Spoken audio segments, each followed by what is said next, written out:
ஒரு மனிதர் அவர் யாருக்கிட்டே தொலைபேசியில் பேசிகிட்டு இருக்கிறார். கொஞ்சம் தூரத்தில் நாம் நிற்கிறோம். எட்டத்தில் இருந்துக்கிட்டு அவரை கவனிக்கிறோம். அவர் ஃபோனில் பேசுகிறத, அவர் பேசுகிற வார்த்தைகள் என்ன அப்படிங்கிறது நம்ம காதில் விழலை. ஆனாலும் அவர் பேசிக்கிட்டு இருக்கிறது நல்ல செய்தியா கெட்ட செய்தியா அப்படிங்கிறத நம்மளால் யூகிக்க முடியும். மகிழ்ச்சியான செய்தியை பேசும்போது முகம் மலருது, புன்னகை பூக்குது. இதில் ஒன்று நீங்கள் கவனிக்கணும். தொலைபேசியில் நாம் பேசுகிறப்போ நம்மோட பேசுகிறவர் எதிரில் இல்லை. அவர் தொலைபேசி வழியாக நம்ம குரலை மட்டும்தான் கேட்க போகிறார். நம்ம முகத்தை அவர் பார்க்க போகிறதில்ல. அப்படி இருந்தும் அப்போ நம்ம முகம் ஏன் மலரணும் அப்படின்னா இதுதான் உடல் மொழி, பாடி லாங்குவேஜ் அப்படின்னு சொல்கிறாங்க. நம்ம அறியாமலேயே நம்ம உடம்பு செய்திகளை தெரிவிக்குது பாருங்க, அதுதான் உடல் மொழி. ஒரு மனிதர் தொலைபேசியில் பேசிக்கிட்டு இருக்கிறத நீங்கள் தூரத்தில் இருந்து கவனிச்சுக்கிட்டே அவர் நண்பரோட பேசுகிறாரா, மனைவியோட பேசுகிறாரா, குழந்தையோட பேசுகிறாரா, இல்லை மேல் அதிகாரிகிட்ட பேசுகிறாரா, அல்லது அவருக்கு கீழே பணிபுரிகிறவர்கள்கிட்ட பேசுகிறாரா அப்படிங்கிறத கண்டுபிடிக்கலாம். அதுக்கு காரணம் அவருடைய உடல் மொழி. இந்த உடல் மொழி கூட நம்ம வாழ்க்கையின் முன்னேற்றத்துக்கு பயன்படும். இதை பற்றியெல்லாம் கூட சில நிபுணர்கள் ஆராய்ச்சி பண்ணி பார்த்துருக்குறாங்க. அவங்க சில விவரங்களை சொல்கிறாங்க. குறிப்பாக ஒருத்தர் தன்னுடைய நாற்காலியில் கிட்டத்தட்ட படுத்துக்காத குறையாக உட்காந்துருக்கிறாருன்னு வச்சுக்கோங்க. எதிர இருக்கிறவர் பேசுறது அவருக்கு பிடிக்கலன்னு அர்த்தமா. தலையை சொரிஞ்சிக்கிறது, வேறு வேறு திசைகளில் பார்க்குறது, கொட்டாவி விடுறது, கால்களை மாற்றி போட்டு உட்கார்றது, களைப்பா கை விரல்களை அப்படியே பின்னிக்கிறது, அடிக்கடி கடிகாரத்தை பார்க்குறது, இப்படிலாம் ஒருத்தர் பண்ணிக்கிட்டு இருக்கிறாருன்னா நாம் கூடிய சீக்கிரம் அந்த இடத்த விட்டு எழுந்திரிச்சு வந்துடுறது நல்லது. ஏன்னா இதெல்லாம் அவருடைய சலிப்பு, சோர்வு, ஆர்வமின்மை இதுக்கு அடையாளங்கள். நம்முடைய பேச்சு அவரை சலிப்படைய வச்சுட்டுதுன்னு அர்த்தம். அவர் ரொம்பவும் சோர்ந்து போயிட்டார்னு பொருள். நம்முடைய பேச்சில் அவருக்கு ஆர்வம் இல்லைன்னு அர்த்தம். அதே நேரத்தில் நாற்காலியின் நுனியில் அமர்ந்து உடலை முன்னுக்கு நகர்த்தி எதிர இருக்கிறவரின் கண்களை பார்த்துக்கிட்டே பேசினாலும் சரி அல்லது பேச்சை கேட்டாலும் சரி, உங்கள் பேரில் மற்றவங்களுக்கு உள்ள பிடிப்பு அதிகரிக்கும். நாம் எப்படிப்பட்டவருங்கிறத நம்ம உடம்பும் நடை உடை பாவனையும் அடுத்தவங்களுக்கு காட்டி கொடுத்துரும். உங்கள் உடம்பு, உங்கள் பார்வை, நடை, உட்கார்ற விதம், இதை வச்சுக்கிட்டே நீங்கள் பொறுப்புள்ளவரா, முரடரா, அலட்சியமானவரா, மரியாதை தெரிஞ்சவரா, அடக்கமானவரா, நம்பிக்கைக்கு உரியவரா, நாணயம் இல்லாதவரா, பயந்தவரா, திறமைசாலியா, அப்பாவியா அப்படிங்கிறதையெல்லாம் கண்டுபிடிச்சிடலாம். அதனால் இந்த உடல் மொழியை புரிஞ்சுக்கிட்டு நம்மளை கொஞ்சம் சரிப்படுத்திக்கிட்டோம்னா வாழ்க்கையில் சுலபமாக பல காரியங்களை சாதிக்க முடியும். ஒரு மனநல மருத்துவமனை, அங்கே ஒருத்தர் ஒரு நாற்காலியில் உட்காந்துக்கிட்டு கார் ஓட்டுறது மாதிரி அப்படி பாவனை பண்ணிக்கிட்டு இருந்தார்.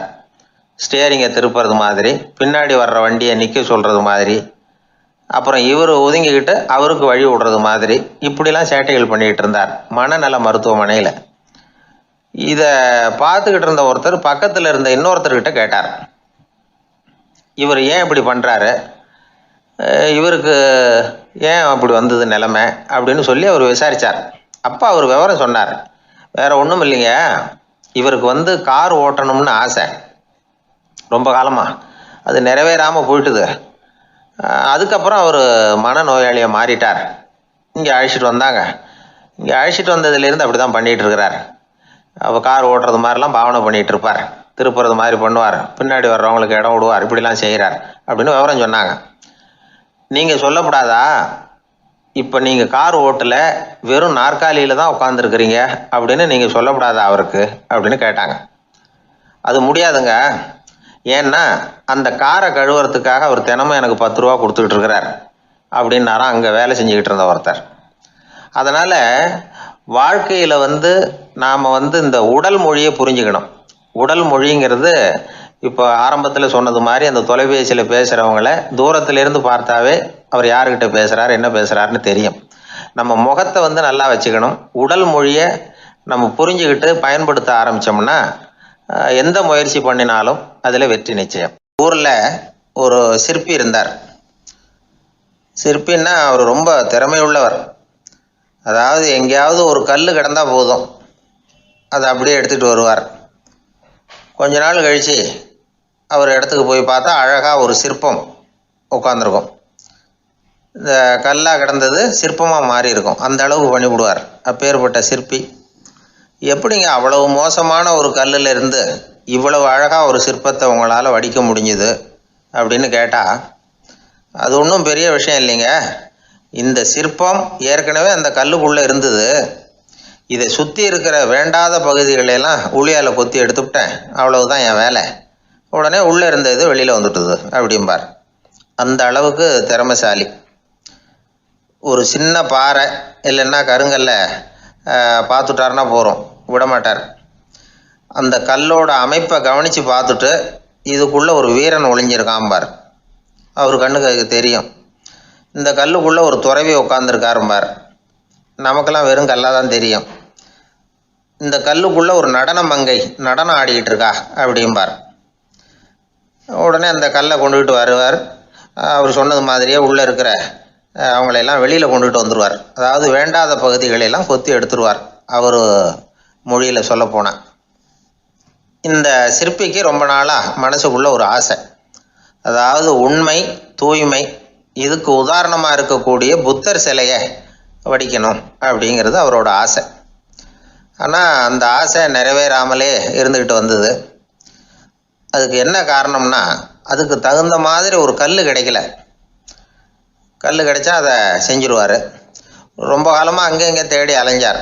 இந்த புத்தர் சிலை வடிக்கிறதுக்கு பொருத்தமாக ஒரு கல் கிடைக்குமா அப்படின்னு சொல்லி கண்ணில் படுற கல்லையெல்லாம் உத்து உத்து பார்ப்பார்.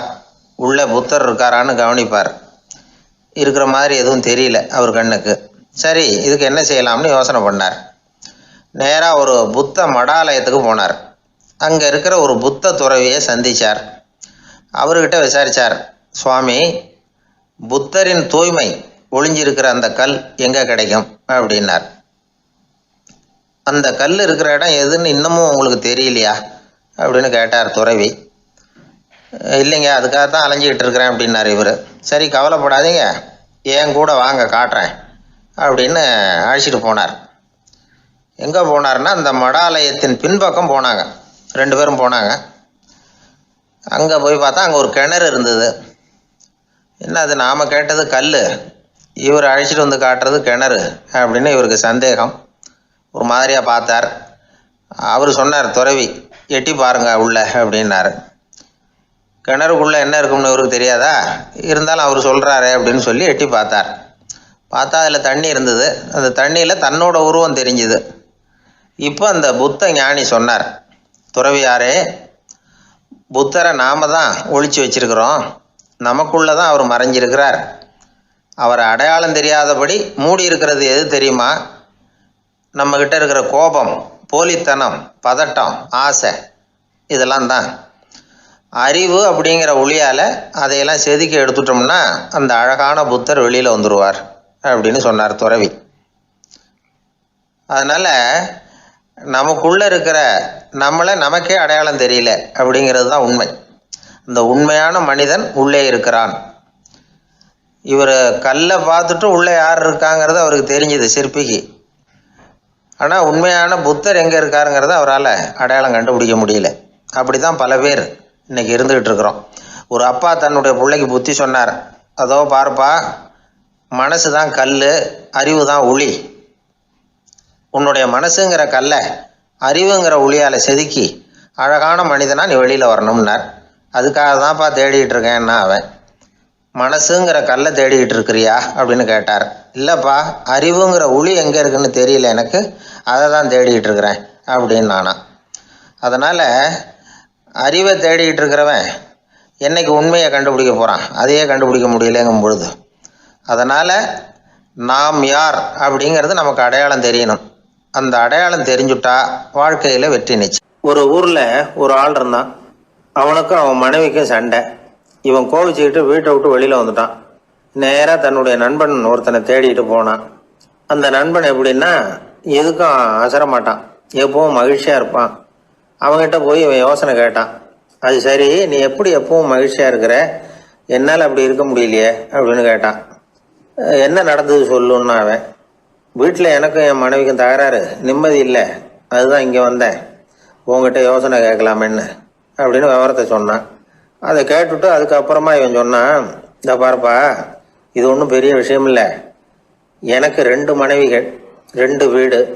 ஒரு வீட்டில் சண்டை வந்துட்டுதுன்னா நேராக இன்னொரு வீட்டுக்கு வந்துடுவேன். இங்கே சண்டை வந்துட்டுதுன்னா நேராக அங்கே போயிடுவேன். 2 குடும்பம் இருக்கிறதுனால இப்படி ஒரு வசதி, இதுதான் என்னுடைய மகிழ்ச்சியின் ரகசியம் அப்படின்னு நானா. ஓ அப்படியா விஷயம், இப்போ புரிஞ்சுக்கிட்டேன், உன்னுடைய யோசனைக்கு ரொம்ப நன்றி அப்படின்னு சொல்லிவிட்டு அவன் திரும்பி வந்துட்டான். அங்கே இங்கே தேடினான். ஒரு வாரத்துக்குள்ளே இன்னொரு பொண்ணை தேடி கண்டுபிடிச்சி கல்யாணம் பண்ணிட்டான். இப்போ இவனுக்கும் 2 வீடு ஆயிட்டுது. அதுக்கப்புறம் என்னாச்சு தெரியுமா, இவன் 2வதாக கல்யாணம் பண்ணிக்கிட்டு வந்தானே, இந்த செய்தி முதல் மனைவிக்கு தெரிஞ்சு போச்சு. போனான், அது கழுத்தை பிடிச்சி வெளில தள்ளி விட்டு கதவை சாத்தி விட்டுது. இனிமேல் இந்த பக்கம் வராத, எனக்கு தெரியாமல் எப்படி நீ இன்னொரு கல்யாணம் பண்ண அப்படின்னு சொல்லி அடித்து விரட்டி விட்டுது. இவன் அதனால் என்ன பரவாயில்லன்னு 2வது மனைவி வீட்டுக்கு போனான்.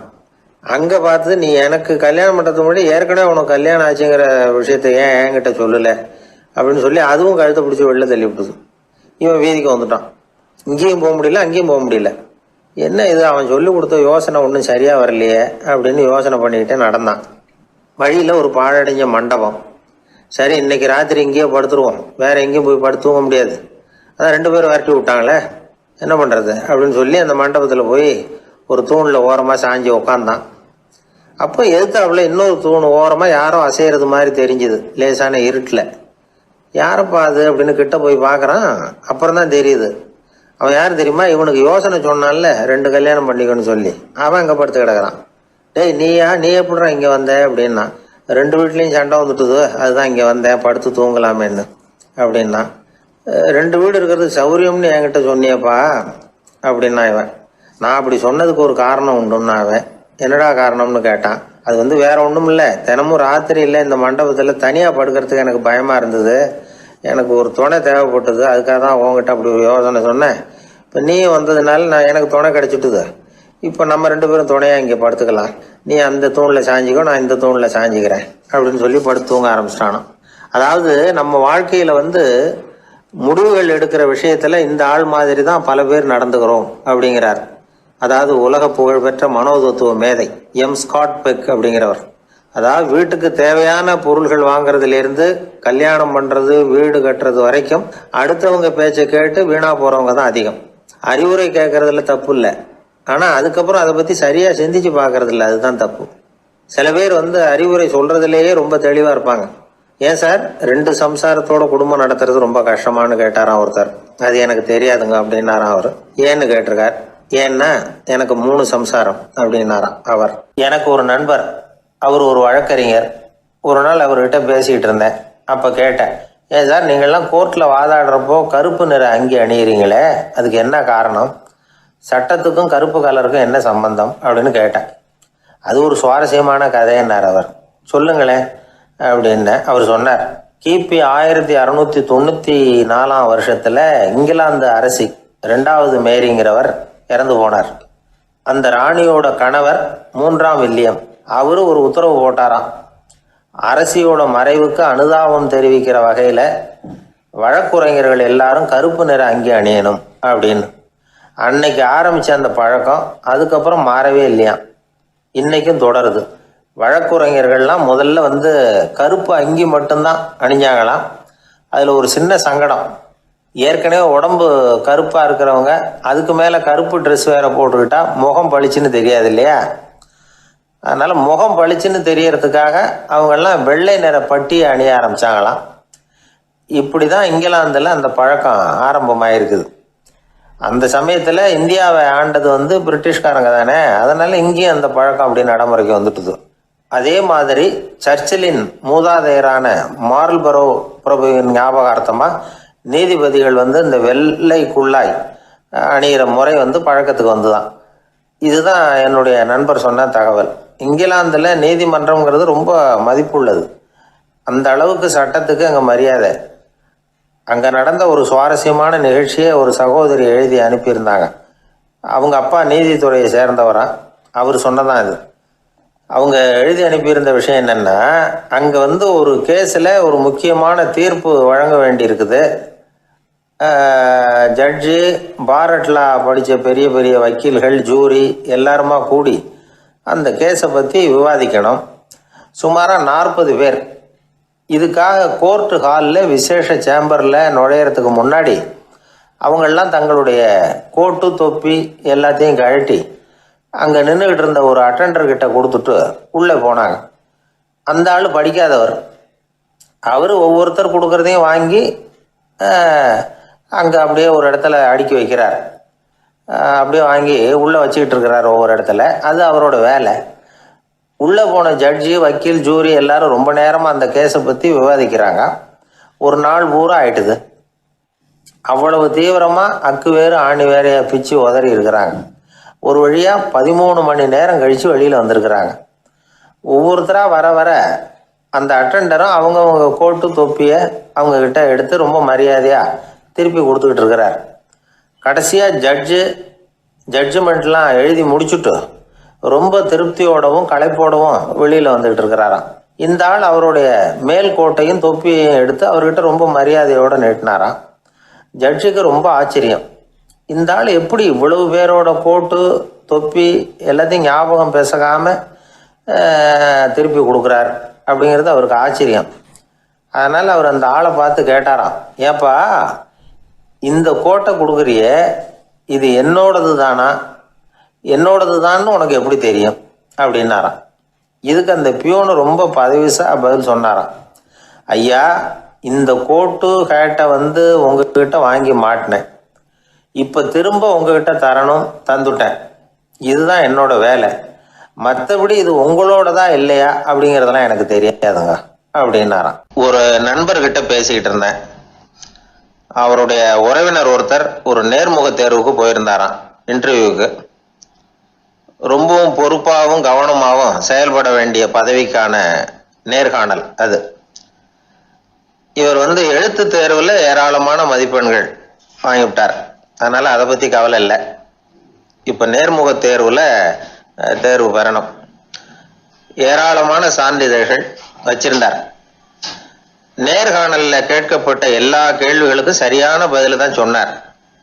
இருந்தாலும் பாருங்க, அந்த நேர்முக தேர்வில் அவர் தேர்ந்தெடுக்கப்படலை. என்ன காரணம் அப்படின்னு பின்னாடி விசாரிச்ச போதான் விவரம் தெரிஞ்சுதான். அது என்ன ஆயிருக்குதுன்னா, அந்த நேர்காணலின் போது இவர் நடந்துகிட்ட முறையில் சில தவறுகள் நடந்து போச்சான். முக்கியமா 2 தவறுகள்.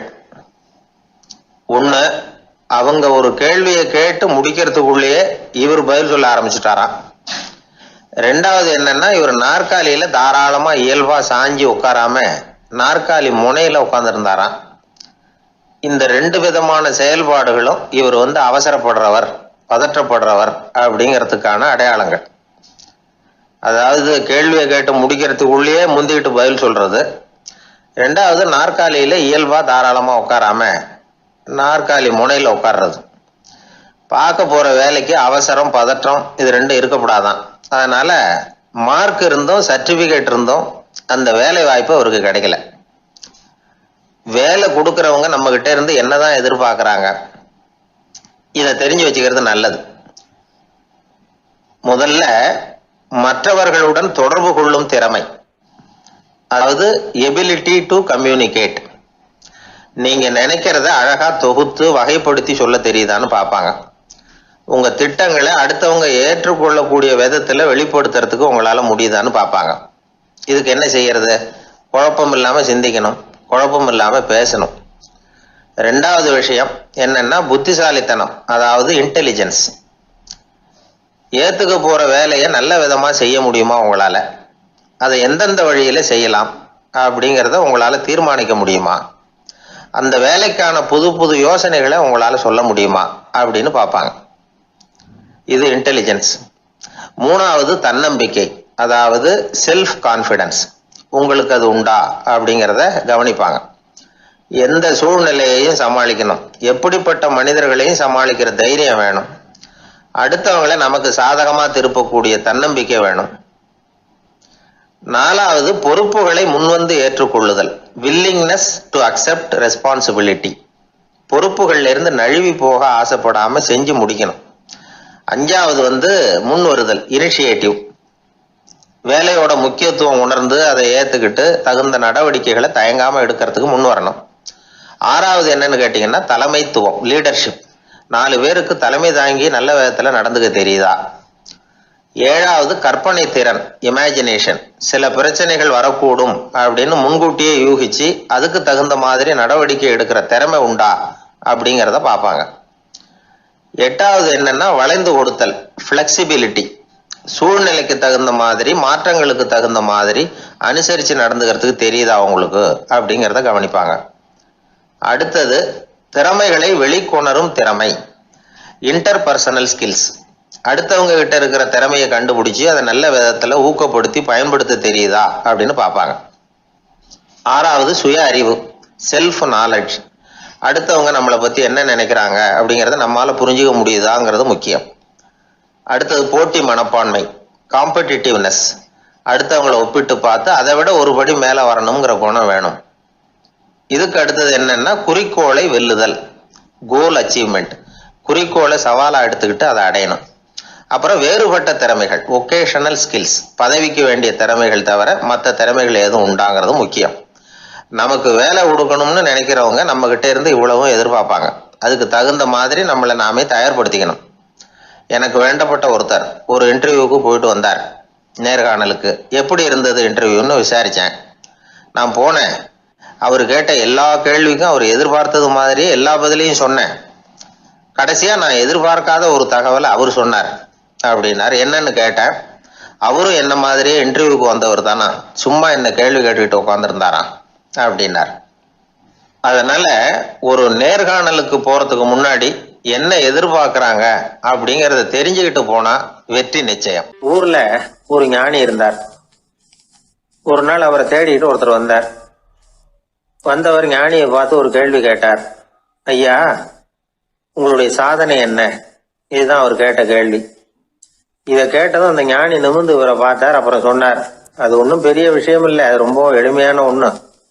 எப்போ எனக்கு பசிக்குதோ அப்ப நான் சாப்பிட்டுருவேன், எப்போ எனக்கு தூக்கம் வருதோ அப்ப நான் தூங்கிடுவேன், அவ்வளவுதான் அப்படின்னார். கேள்வி கேட்டவர் ஒரு மாதிரி ஆயிட்டார். ஐயா, இதே தானே நாங்களும் செய்யறோம், இதுல என்ன அதிசயம் இருக்கு அப்படின்னார். இப்ப அந்த ஞானி சொன்னாராம், இங்கதான் நீங்க தப்பு பண்றீங்க அப்படின்னாராம். அப்படியான்னாரு இவரு. ஆமா அப்படின்னாராம். நீங்க செய்யற தவறு எனக்கு புரியுது. ஏன்னா நான் உங்களை மாதிரி நான் வாழ்ந்து பார்த்திருக்கிறேன். அதனால என்னுடைய அனுபவத்துல உங்களுக்கும் எனக்கும் உள்ள வித்தியாசத்தை உணர முடியுதுன்னாராம். என்ன சொல்றீங்க, எனக்கு ஒன்னும் புரியலையேன்னாரா இவரு. இத பாருங்க, சாப்பிடுறதுங்கிறது நாம ரெண்டு பேருக்கும் பொதுவான ஒரு காரியம்தான். ஆனா நீங்க சாப்பிடுறதுக்கும் நான் சாப்பிடுறதுக்கும் வித்தியாசம் இருக்கு அப்படின்னாராம். என்ன வித்தியாசம்னு கேட்டிருக்கார். நீங்க பசி இல்லாத பொழுது சாப்பிடுறீங்க, இப்போ சாப்பிடுற நேரம் வந்துட்டுது அப்படிங்கிறதுக்காக சாப்பிடுறீங்க. சாப்பாடு ருசியா இருக்கு அப்படிங்கிறதுக்காக சாப்பிடுறீங்க. எது தேவைங்கிறது தெரியாம சாப்பிடுறீங்க. அது மாதிரி தூக்கமும் உங்களுக்கு ஒரு பழக்கமா போட்டுது.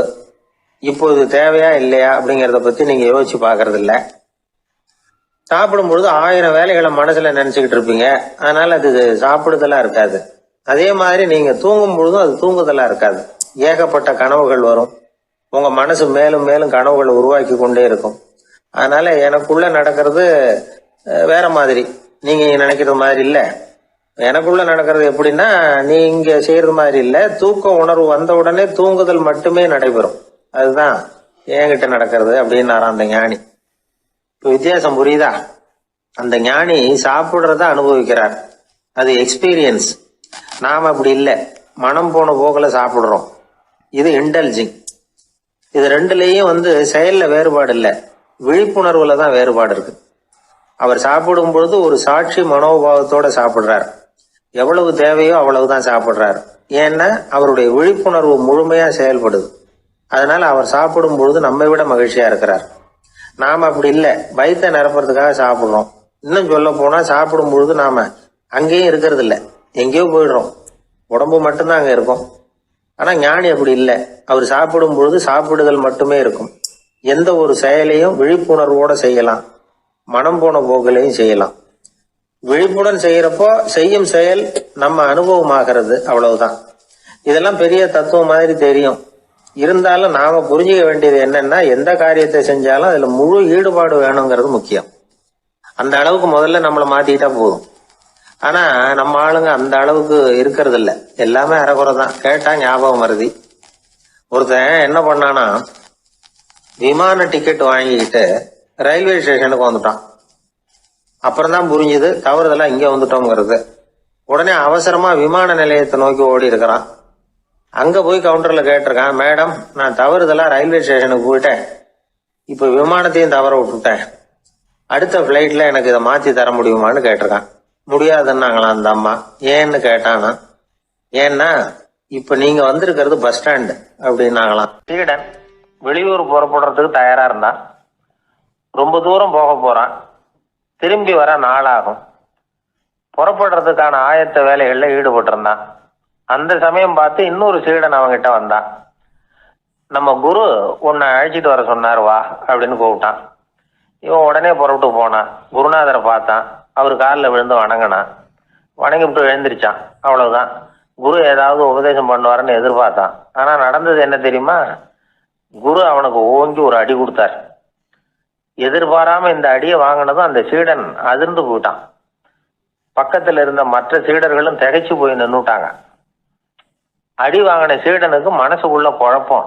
நாம என்ன தப்பு பண்ணணும், புறப்படுற நேரத்துல இப்படி குரு கிட்ட அடி வாங்குற மாதிரி ஆயிட்டுதே அப்படின்னு நினைச்சு மனசுக்குள்ள ரொம்ப வேதனைப்பட்டான். கொஞ்சம் துணிச்சலை வரவழைச்சுக்கிட்டு குருநாதர்கிட்டயே கேட்டுட்டான், சுவாமி நான் என்ன தப்பு பண்ணினேன், என்னை இப்படி அடிச்சுட்டீங்களே, ஒரு வார்த்தை கூட உங்களை எதிர்த்து நான் பேசினது இல்லையே, இவ்வளவு காலமா உங்க விருப்பத்துக்கு விரோதமா ஒரு காரியம் கூட நான் செஞ்சது இல்லையே, வந்ததும் வராததுமா ஒண்ணுமே சொல்லாம என்ன அடிச்சுட்டீங்களே, குருவே நான் செஞ்ச குற்றம் தான் என்ன அப்படின்னு கண்ணீரோட பரிதாபமா கேட்டானா அந்த சீடன். ஆனா அந்த குரு முகத்துல கொஞ்சம் கூட கோபம் இல்லை. அவர் சிரிச்சுக்கிட்டே நின்றுகிட்டு இருந்தாராம். அதுக்கப்புறம் சொன்னாராம், என்னுடைய அருமை சீடனே, நீ ஒரு தவறும் பண்ணல, நான் உன்னை அடிச்சது நீ ஏதோ தப்பு பண்ணிவிட்டேங்கிறதுக்காக இல்லை, நீண்ட பயணம் போக போற, ஞாபகமா ஏதாவது கொடுத்து அனுப்ப வேணாமா, நீ ஞானம் பெற்ற பிறகுதான் திரும்பி வர போறேங்கிறது எனக்கு தெரியும், அதுக்கு பிறகு உன்னை வந்து அடிக்க முடியுமா, அதனால இப்ப கிடைச்சிருக்கிற இந்த வாய்ப்பை பயன்படுத்திக்கிட்டேன், அப்போதைக்கு இப்பவே அடிச்சுட்டேன், அவ்வளவுதான், வேற ஒண்ணும் இல்லை அப்படின்னாராம். குரு சிரிச்சுக்கிட்டே இப்படி சொல்றார். இருந்தாலும் இதுவும் ஒரு உபதேசம் தான். அதிர்ச்சிகளால விழிப்படைய வைக்கிறதும் ஒரு வழிதான். இது ஜென் வழி. பெரும்பாலும் அதிர்ச்சியின் மூலமாகவே ஞான தரிசனத்தை அருள்கிறவர்கள் தான் ஜென் குருமார்கள். நம்ம தியானம் தான் ஜென். இந்தியாவிலிருந்து இது சீனாவுக்கு போய் கொஞ்சம் பேர் மாறி வளம் பெற்று ஜப்பான்ல ஜென் ஆகி வளர்ந்துருக்குது, அவ்வளவுதான். ஜென்கிறது தியானம். எதை நினைச்சும் தியானிக்கிறது இல்லை, எல்லாத்துலயும் தியானம் இருக்கிறதா சொல்லுது ஜென். பேசுறது, இருக்கிறது, நடக்கிறது, சாப்பிடுறது, சிரிக்கிறது, தூங்குறது, தொழில் செய்கிறது அல்லது சும்மா இருக்கிறது எல்லாமே தியானம் தான். ஜென்கிறது ஒரு சுய தரிசனம், தன்னைத்தானே அடையாளம் கண்டுகொள்கிறது தான் அது. இல்லாத எதையும் தேடி கண்டுபிடிக்கிறது இல்லை. சென் மார்க்கத்தை பத்தி ஓஷோ என்ன சொல்றாரு தெரியுமா? காணாமல் போன தன்னுடைய மூக்கு கண்ணாடி தன்னுடைய மூக்கின் மேல் இருப்பதை கண்டுகொள்வது போன்றது ஜென் அப்படிங்கிறார். நம்மால் இன்னொருத்தர் முகத்தை ரொம்ப நேரமா உத்து பார்த்துக்கிட்டு இருந்தார். என்ன பாக்குறீங்கன்னாரு அவரு. நீங்க போட்டிருக்கீங்களே மூக்கு கண்ணாடி, அதை தான் பாக்குறேன்னாரு இவரு. நீங்க அப்படி பாக்குறதுக்கு விசேஷ காரணம் ஏதாவது உண்டான்னு கேட்டார் இவர். உண்டுன்னார். என்னன்னு கேட்டார். நேத்திக்கு காணாம போன என்னோட மூக்கு கண்ணாடி அது அப்படின்னாராம் இவர். ஒருத்தன் தன்னுடைய நண்பனை வழியில பார்த்தான். என்னப்பா லெட்டர் போட்டுனே கிடைச்சதா அப்படின்னா. ஓ கிடைச்சதேன்னா அவன். இவன் உடனே ஏன்டா போய் சொல்ற, நான் உனக்கு லெட்டரே போடலை, சும்மா தான் கேட்டேன், உடனே கிடைச்சிட்டுதுங்கிறிய அப்படின்னா. லெட்டர் போட்டேன்னு நீ போய் சொல்றப்போ அது கிடைச்சதுன்னு நான் போய் சொல்லக்கூடாதா அப்படின்னானா அவன். இப்படிப்பட்டவங்க சில பேர் இருந்தா கூட இன்னைக்கு கடிதம் மூலமா தொடர்பு கொள்ளாதவங்க இருக்கவே முடியாது. அந்த அளவுக்கு அது அவசியமான ஒன்னாயிட்டுது. இந்த அஞ்சல் அட்டைகள் எப்படி ஆரம்பமாச்சு தெரியுமா? ஆஸ்திரியா நாட்டுல ஒரு பேராசிரியர் இருந்தார். அவர் பேர் இம்மானுவேல் ஹெர்மன். அவர் ஒரு நாள் ஒரு பத்திரிகையில கட்டுரை எழுதினாராம். இது நடந்தது 1869. அவர் எழுதின கட்டுரையில மக்கள் அதிகம் செலவு இல்லாம ஒருத்தருக்கு ஒருத்தர் தகவல் பரிமாறிக்கிறது எப்படி அப்படிங்கிறத பத்தி எழுதியிருந்தார். அதுக்கு சில யோசனைகளை அவரே எழுதியிருந்தாராம். எப்படின்னா, அந்த கட்டுரையை எல்லாரும் படிச்சு பார்த்துருக்குறாங்க. அவர் சொன்ன யோசனைகள் என்னன்னு. அது அரசாங்கத்தின் கவனத்துக்கு அது போச்சான். ஆகா, இது அவர் சொல்ற யோசனை நல்லா இருக்கும் போல் இருக்கு அப்படின்னு அவங்களே நினைச்சிருக்கிறாங்க. அவ்வளவுதான். உடனே அந்த யோசனையை நடைமுறைக்கு கொண்டுகிட்டு வந்தாங்களாம். பேராசிரியர் இம்மானுவேல் ஹெர்மனின் யோசனைப்படி அச்சடிச்ச அரசு முத்திரையோட அரசாங்கம் அஞ்சல் அட்டைகளை வெளியிட ஆரம்பிச்சுதான். 1869 அக்டோபர் 7 இது நடந்திருக்கு. உலகின் முதல் அஞ்சல் அட்டை வெளிவந்த நாள் அது. அப்போ தான் அதுக்கு பேர் என்ன தெரியுமா? அதாவது கரஸ்பாண்டிங் கார்டு அப்படின்னு பேராது. அதுக்கப்புறம் என்ன ஆச்சுன்னா உடனடியாக அமெரிக்காவிலேயே இது மாதிரியான கார்டுகளை வெளியிட ஆரம்பிச்சிட்டாங்க. அங்கே இதுக்கு என்ன பேர் தெரியுமா? Postal card. அதுக்கப்புறம் 1870 இங்கிலாந்துலேயும் இதை வெளியிட்டாங்களாம். அதை வெளியிட்ட முதல் நாள் அன்னைக்கு என்ன நடந்தது தெரியுமா? மக்கள்லாம் ஏதோ நியாய விலை கடையில் நிற்கிறது மாதிரி பெரிய பெரிய கியூ வரிசையில் நின்று இதை வாங்கினாங்களாம். நம்ம நாட்டில் முதல் அஞ்சலகம் 1927 கல்கத்தாவில் ஆரம்பமாயிருக்கு. இன்னைக்கும் அஞ்சலகம் இல்லாத இடமே இல்லை. அந்த அளவுக்கு அஞ்சல் போக்குவரத்து அதிகமாக இருக்குது. அன்னைக்கு உள்நாட்டில் ஒருத்தருக்கு ஒருத்தர் தகவல் பரிமாற்றம் செய்து கொள்ள மலிவான ஒரு அஞ்சல் அட்டையை அரசாங்கம் வெளியிடலாம் அப்படின்னு பேராசிரியர் எழுதின கட்டுரை இன்னைக்கு எந்த அளவுக்கு ஆகியிருக்கு பார்த்தீங்களா? ஒருத்தன் ஒரு தபால் பெட்டிக்கு பக்கத்தில் தலையை வச்சுக்கிட்டு அவன் பாட்டுக்கு நின்றுட்டு இருந்திருக்கான். அங்கே இருந்து இன்னொருத்தன் கேட்டிருக்கான், என்ன ஆச்சுன்னு. கொஞ்ச நேரத்துக்கு முன்னாடி இந்த தபால் பெட்டியில் ஒரு கார்டு எழுதி போட்டேன், விவரமெல்லாம் நல்லா தான் எழுதியிருக்கிறேன், ஆனால் அட்ரஸ் எழுத மறந்துட்டேன் அப்படின்னு நானா. உடனே அவன், அதுக்காக கவலைப்படாத, நான் போட்ட கார்டில் அட்ரஸ் எல்லாம் பின்கோடு உள்பட கரெக்டாக எழுதியிருக்கேன், ஆனால் விவரம் எழுத மறந்துட்டேன் நானா. கவலைப்படாத, கொஞ்ச நேரத்தில் தபால்காரர் வருவார், பெட்டியை திறந்ததும் நம்ம லெட்டரை கேட்டு வாங்கிக்கலாம்னா ஒருத்தன். கொஞ்ச நேரத்துக்கு முன்னாடி அவர் வந்தார், கேட்டேன், அதுக்கப்புறம் தான் மனசுக்கு ரொம்ப கஷ்டமாக போச்சு நானா. இவன் ஏண்டான்னு கேட்டிருக்கான். அவன், இது தபால் புட்டு இல்லையா. ஒரு தடவை கலைவாணர் என்எஸ் கிருஷ்ணன் பேராசிரியர் கல்கியை சந்திச்சு பேசிக்கிட்டு இருந்தாராம்.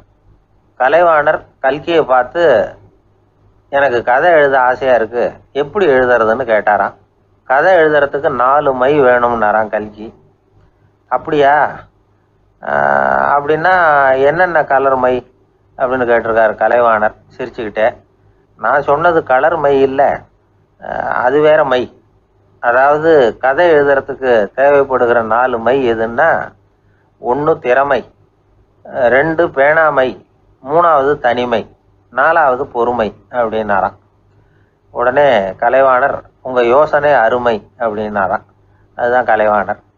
பொதுவாக எழுத்தாளர்கள் எழுதுகிற மாதிரி நடந்துக்கிறது இல்லை, ஆனால் கலைவாணர் என்ன சொல்லுவாரோ அதே மாதிரி நடந்துக்குவார். எல்லாருக்கும் எல்லாம் கிடைக்கணுங்கிற கருத்தை சினிமா படங்களில் வலியுறுத்துவார். அதே மாதிரி நடைமுறை வாழ்க்கையிலேயே எல்லாருக்கும் எல்லாமும் கொடுப்பார். பணம், பதவி, புகழ் இப்படி எதுவுமே இல்லாத ஒரு சாதாரண மனுஷனாக இருந்தால் கூட இவர் மனுஷனுக்கு கொடுக்குற மரியாதையில் கொஞ்சமும் குறைச்சல் இருக்காது. இந்த குணம் சாதாரணமாக எல்லாருக்கும் இருக்கிறது இல்லை. அவர் சினிமா தியேட்டருக்கு போய் சினிமா பார்க்குறது வழக்கம். அவர் வந்திருக்கிறாருங்கிறது தெரிஞ்சால் போதும், வெளியில் பிச்சைக்காரங்க வந்து கூடிடுவாங்க. இது அவருக்கு தெரியும். வெளியில் நம்மளை நம்பி ஒரு கூட்டம் காத்துக்கிட்டு இருக்குமேன்னு நினைப்பார். உடனே ஒரு 100 ரூபா நோட்டை கொடுத்து சில்லறையாக மாற்றிட்டு வர சொல்லுவார். படம் முடிஞ்சு வெளியில் வர்றப்போ சில்லறையோடு வருவார், எல்லாருக்கிட்டையும் கொடுத்துருவார். ஏன்னா எல்லாரும் தேடிட்டு வருவாங்க அவரை. என்ன எல்லாரும் சௌக்கியமாக இருக்கிறீங்களா அப்படின்னு பிரியமாக விசாரிப்பார். ஏதோ ரொம்ப நெருங்கின சொந்தக்காரங்களை விசாரிக்கிறது மாதிரி விசாரிப்பார். தன்கிட்ட இருக்கிற சில்லறையை எல்லாருக்கும் சமமாக பிரித்து கொடுத்துட்டு தான் அங்கேருந்து புறப்படுவார். ஒரு நாள் அது மாதிரி புறப்படுற சமயத்தில் ஒரு சின்ன பையனுக்கு சில்லறை எதுவும் கிடைக்கல கொடுக்கறதுக்கு. இது கலைவாணருக்கு தெரியாது. காரில் ஏறி புறப்பட்டு போயிட்டார். அந்த பையன் காரை பிடிச்சிக்கிட்டு பின்னாடியே ஓடிச்சாந்துருக்கிறான். ஐயா, நீங்களே இல்லைன்னு சொன்னால் நான் என்ன பண்ணுறது, இன்னைக்கு பட்னி தான், அம்மாவுக்கு வேற உடம்பு சரியில்லை அப்படின்னு கத்திக்கிட்டே ஓடியாந்தானா. கலைவாணர் கவனிச்சிட்டார். உடனே காரை நிறுத்த சொன்னார், இறங்கினார். அந்த சின்ன பையனை கட்டி பிடிச்சிக்கிட்டு, என்னை மன்னிச்சுக்கப்பா, நான் கவனிக்காமல் வந்துட்டேன் அப்படின்னு சொல்லி அழ ஆரம்பிச்சிட்டாராம். இன்னொரு தடவை இதே மாதிரி ஒரு தியேட்டர்லேருந்து வெளியில் வந்திருக்கிறார். ஒரு ஆள் அவர்கிட்ட வந்து நின்றுருக்கார். அவர் கொடுக்கறதுக்கு இவர்கிட்ட பணம் இல்லை. பணம் இல்லையப்பா அப்படின்னாராம். உங்ககிட்டயே இல்லையா அப்படின்னாராம் அவர். கலைவாணருக்கு மனசு ரொம்ப சங்கடமாக போச்சு. உடனே புறப்பட்டு வீட்டுக்கு போனார். அங்கே இங்கே தேடி பார்த்து அங்கேருந்த கொஞ்சம் நெஞ்ச சில்லறை எடுத்தார். காரு டிரைவரை கூப்பிட்டார். தியேட்டர் வாசலில் நின்றுக்கிட்டு இருந்த ஆசாமியோட அங்க அடையாளங்களை சொன்னார். காரை எடுத்துகிட்டு போய் அந்த ஆளை கண்டுபிடிச்சி இந்த காசை கொடுத்துட்டு வா அப்படின்னு அனுப்பி வச்சாராம். பிச்சை போடுறதுக்காக காரை அனுப்புனதாக வேற யாரை பற்றியாவது நீங்கள் கேள்விப்பட்டிருக்கிறீங்களா? அவர் ஒரு வித்தியாசமான மனிதர், வித்தியாசமான கலைஞர். கலைவாணரோட சகோதரர் கல்யாணம் நடந்தது. அதில் தியாகராஜ பாகவதர் கச்சேரி முடிஞ்ச உடனே அதில் சம்பந்தப்பட்ட கலைஞர்களுக்கெல்லாம் கலைவாணர் பரிசுகள் கொடுக்குறார். அந்த கச்சேரியில் கடம் வாசித்தவருக்கு மட்டும் மற்ற எல்லாருக்கும் கொடுத்ததை விட பெருசா ஒரு வெள்ளி கோப்பையை பரிசா கொடுத்தாராம்.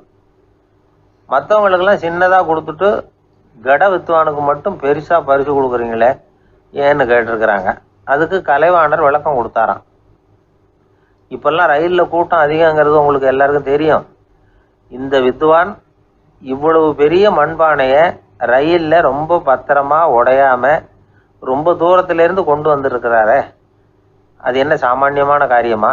அவரோட அந்த சாமர்த்தியத்தை பாராட்டுறதுக்காக தான் அவருக்கு இவ்வளவு பெரிய பரிசு அப்படின்னாராம். அறிவில் சிறந்தவர்கள் ஆண்களா பெண்களா?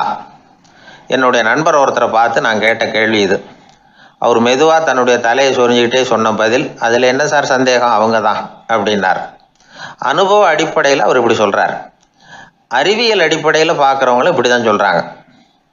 இயற்கையின் நோக்கம் இனப்பெருக்கம், இதில் பெண்களின் பங்கு அதிகம்.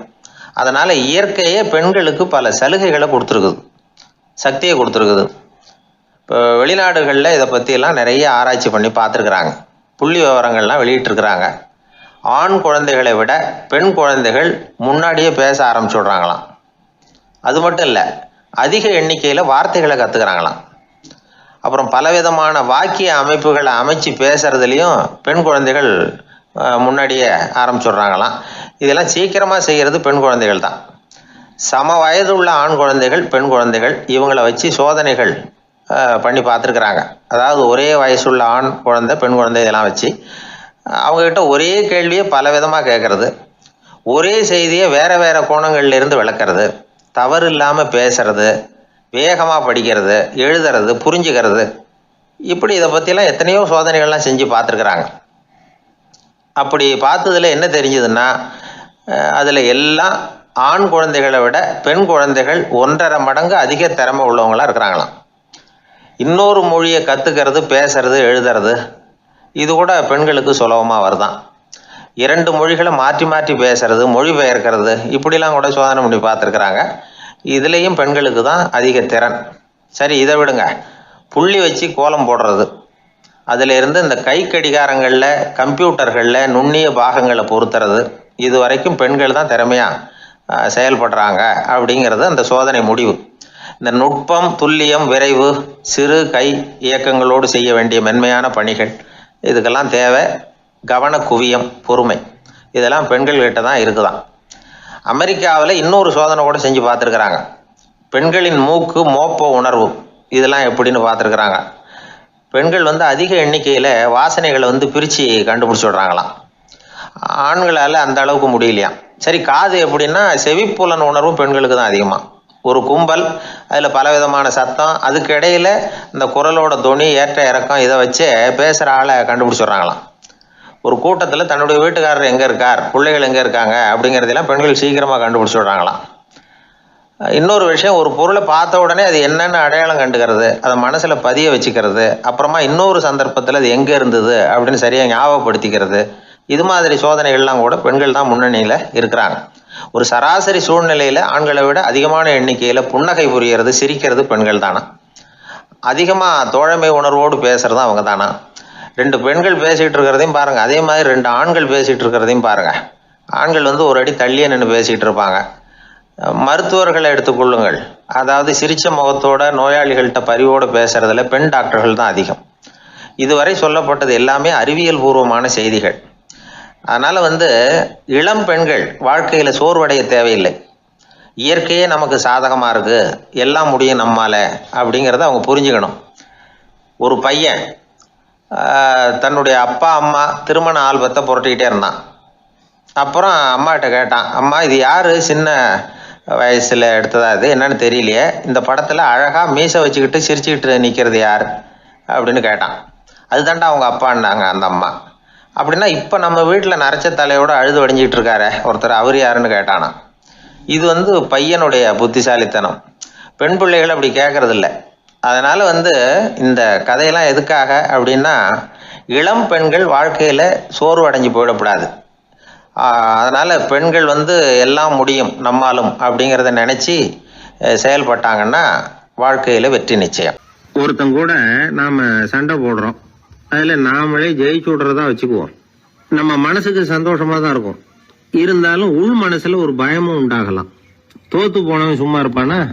அவன் மறுபடியும் எப்ப சந்தர்ப்பம் வரும்னு எதிர்பார்த்துக்கிட்டு தானே இருப்பான். அதனால வெற்றியின் ஒரு பக்கம் சந்தோஷமா இருந்தாலும் இன்னொரு பக்கம் பயமா தான் இருக்கும். ஒரு மன்னன் இருந்தான். நிறைய பேரோட அவன் சண்டை போட்டான், ஜெயிச்சான், பல நாடுகளை வென்றான். அதனாலேயே அவன் மனசுக்குள்ள ஒரு பயம் உண்டாயிட்டுது. பகை மன்னர்கள் எல்லாம் படையெடுத்துக்கிட்டு வந்துட்டா என்ன பண்றது அப்படிங்கிற பயம். எல்லாரும் இப்ப இருக்கிற இந்த மாளிகையை கைப்பற்றிக்கிட்டா என்ன பண்றது அப்படின்னு யோசனை பண்ணா நடுங்க ஆரம்பிச்சிட்டான். ஏன் ஒரு மாதிரியா இருக்கிறீங்க அப்படின்னு கேட்டார் அமைச்சர். இவன் விவரத்தை சொன்னான். 2 பேருமா சேர்ந்து ஒரு திட்டம் போட்டாங்க. அதன் பிரகாரம் ஒரு பெரிய மாளிகை ஒண்ண புதுசா கட்டினாங்க. அதுக்கு ஜன்னல்லாம் எதுவும் கிடையாது. உள்ள போறதுக்கு வெளியில வர்றதுக்கு ஒரே ஒரு கதவு மட்டும்தான் உண்டு. அதை தவிர அந்த மாளிகைக்கு வேற எந்த வழியும் கிடையாது. ஒரு சின்ன துவாரம் தெரிஞ்சா கூட அதையும் சுத்தமா அடைச்சுட்டாங்க. ஒரே ஒரு கதவு வச்சானே, அந்த வழியை பாதுகாக்கிறதுக்கும் ஏராளமான வீரர்களை காவலுக்கு நிறுத்தி வச்சிருக்கிறாங்க. இவ்வளவும் பண்ணி முடிச்சதுக்கு அப்புறம் தான் அந்த மன்னனுக்கு மனசு திருப்தியா இருந்துதான். ஒரு நாள் அந்த ராஜாவும் அமைச்சரும் அந்த ஒரு கதவு வழியா வெளியில வந்திருக்கிறாங்க மெதுவா. என்ன அமைச்சரே, எப்படி நம்ம ஏற்பாடு அப்படின்னு அட்டகாசமா சிரிச்சுக்கிட்டே கேட்டானா ராஜா. அபாரம்னார் அமைச்சர். அவர் வேற என்ன சொல்லுவார்? இவங்க 2 பேரும் இப்படி பேசிக்கிட்டதை அங்க வீதி ஓரமா உட்கார்ந்து இருந்த ஒரு பெரியவர் கேட்டுட்டு அவரு சிரிச்சாராம். அவரு சிரிக்கிறத பார்த்தும் மன்னனுக்கு கோவம் வந்துட்டுது. அதை பார்த்ததும் ஏன்பா சிரிக்கிறேன்னு கேட்டிருக்கார்.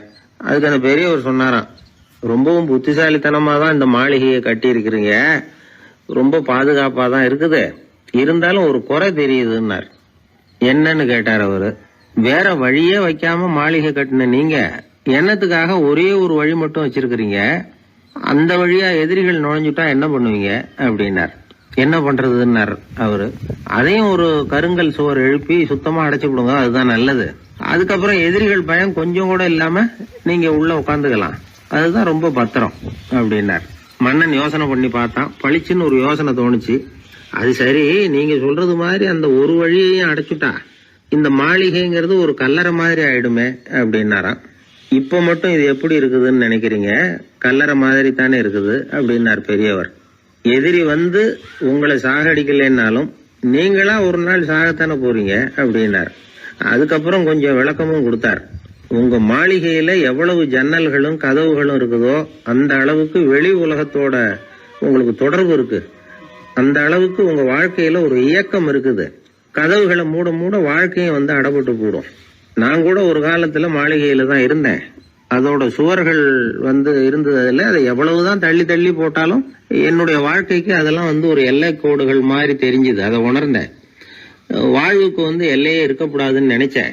அதனால்தான் இப்படி இங்க உட்காந்துட்டேன். இப்ப என்னுடைய வாழ்வுக்கு வானம் தான் கூரை, இந்த நிலம்தான் என்னுடைய மாளிகை.